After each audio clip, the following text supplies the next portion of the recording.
Në prag të festave të fundvitit ka nisur në qytetin e Korçës nisma humanitare Këpucët e Krishtlindjes, një aksion solidariteti që synon të dhuroj fëmijëve në nevojë një palë këpucë të reja për dimrin. Një nga organizatoret, Stella Viso, thekson se kërkesa është e lartë dhe puna vijon çdo ditë për të identifikuar fëmijët që kanë më shumë nevojë. Ne presim që të arrijmë 200 deri në 300 palë këpucë të reja. Do të qëndrojmë si në periferinë e Korçës, ashtu edhe në zonat rurale, pra shpërndarja do të jetë atje ku do të kemi identifikimin e fëmijëve në nevojë dhe më pas grupi, ekipi do të bëjë shpërndarjen.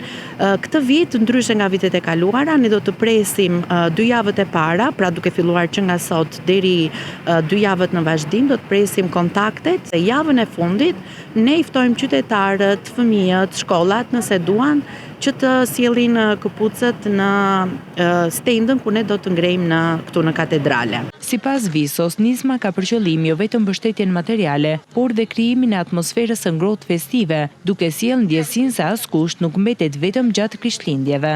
E vlerësojnë familjet që dhurojnë më së shumti.